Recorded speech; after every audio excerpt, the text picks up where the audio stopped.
Hey you guys, it's Peter, and welcome to my channel, Peterisms, where I tell stories of my life and just little things that I have learned as I have grown into the person that I am today. And happy Sunday. It is so beautiful here in Indianapolis today. The sun is shining, it is gorgeous outside. I'm going to film some videos, and then I'm going to go outside and water all my plants. If you watch my vlog, you know, Sundays are my favorite day of the week. I love to just relax, unwind, rejuvenate myself, get refreshed for the week ahead, and I just love Sundays so much. So, why not read some meditations to refresh ourselves? Oh, there's little Boo Radley. Well, hi, honey. You want to come up into the video? You want to come over here?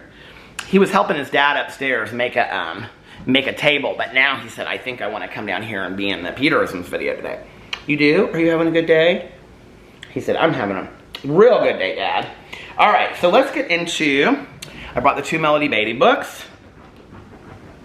He's back there making his little bed. Okay, I brought the two Melody Beatty books, so let's get into these. And I actually brought my reading glasses today.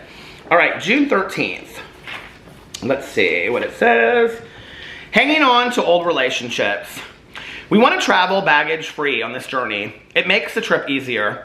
Some of the baggage we can let go of is lingering feelings and unfinished business with past relationships, anger, resentments, feelings of victimization, hurt, or longing.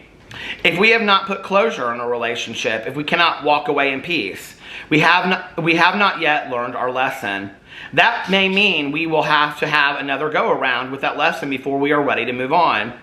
We may want to do a fourth step, a written inventory of our relationships, and a fifth step, an admission of our wrongs. What feelings did we leave with in a particular relationship? Are we still carrying those feelings around? Do we want the heaviness and impact of that baggage on our behavior today? Are we still feeling victimized, rejected, or bitter about something that happened 2, 5, 10, or even 20 years ago? It may be time to let it go. It may be time to open ourselves to the true lesson from that experience. It may be time to put past relationships to rest. It may be time to put past relationships to rest so we are free to go on to new, more rewarding experiences. We can choose to live in the past, or we can choose to finish our old business from the past and open ourselves to the beauty of today. Let go of your baggage from past relationships. Today I will open myself to the cleansing and healing process that will put closure on yesterday and open me to the best today and tomorrow has to offer in my relationships. I love this meditation so much. And, I think that so many times we say, like, I didn't feel like I had closure, or I don't have closure with this situation, or whatever. And, I just recently had a situation with an old past friendship that I didn't ever feel like I really had any closure to it. What I realized today was that closure was always inside of me. I was the one that was holding on to that. I was the one that was holding on to certain words to be said, certain things to be said. There were certain things I needed to be heard that, in all honesty, and I was talking to my friend Tanya about it, and she was like, it was a God moment, like I wasn't supposed to be at a certain place when I was, and I just ended up being there and got to hear from somebody what I had wanted to hear for a very, very long time.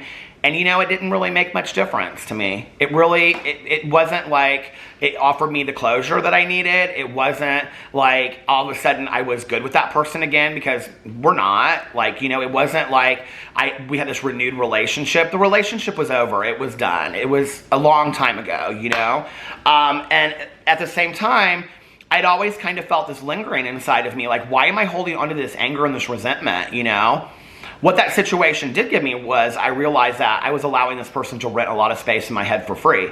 I was allowing this person to, and I had, through the years, kind of developed a lack of emotional attachment to this person. Like, when their name would come up and stuff, like at first it was so hard for me. I just was like, I'm not in this person's life anymore, and like I don't ever feel like I got a reason why, and and I don't really understand what happened between us as friends, and and then when I would see them from time to time because they had moved away, they'd just be like, oh, it's fine, nothing happened, don't worry about it, and just like acted like nothing ever happened, and I felt like we still needed to have that conversation, So then flash forward all these years later, I get that conversation.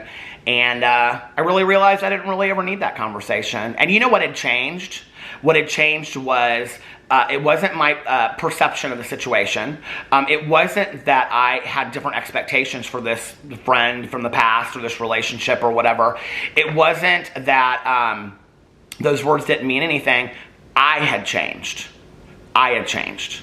And I'm not the same person that I used to be because I've done a lot of work, you know, and I've done a lot of work and a lot of inventory on looking at who I am. And I'm not the same person that holds on to resentments the way that I used to.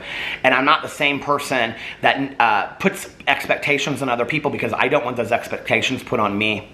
And so I try to go into friendships and relationships today with lowered expectations, and then people can surprise me, you know.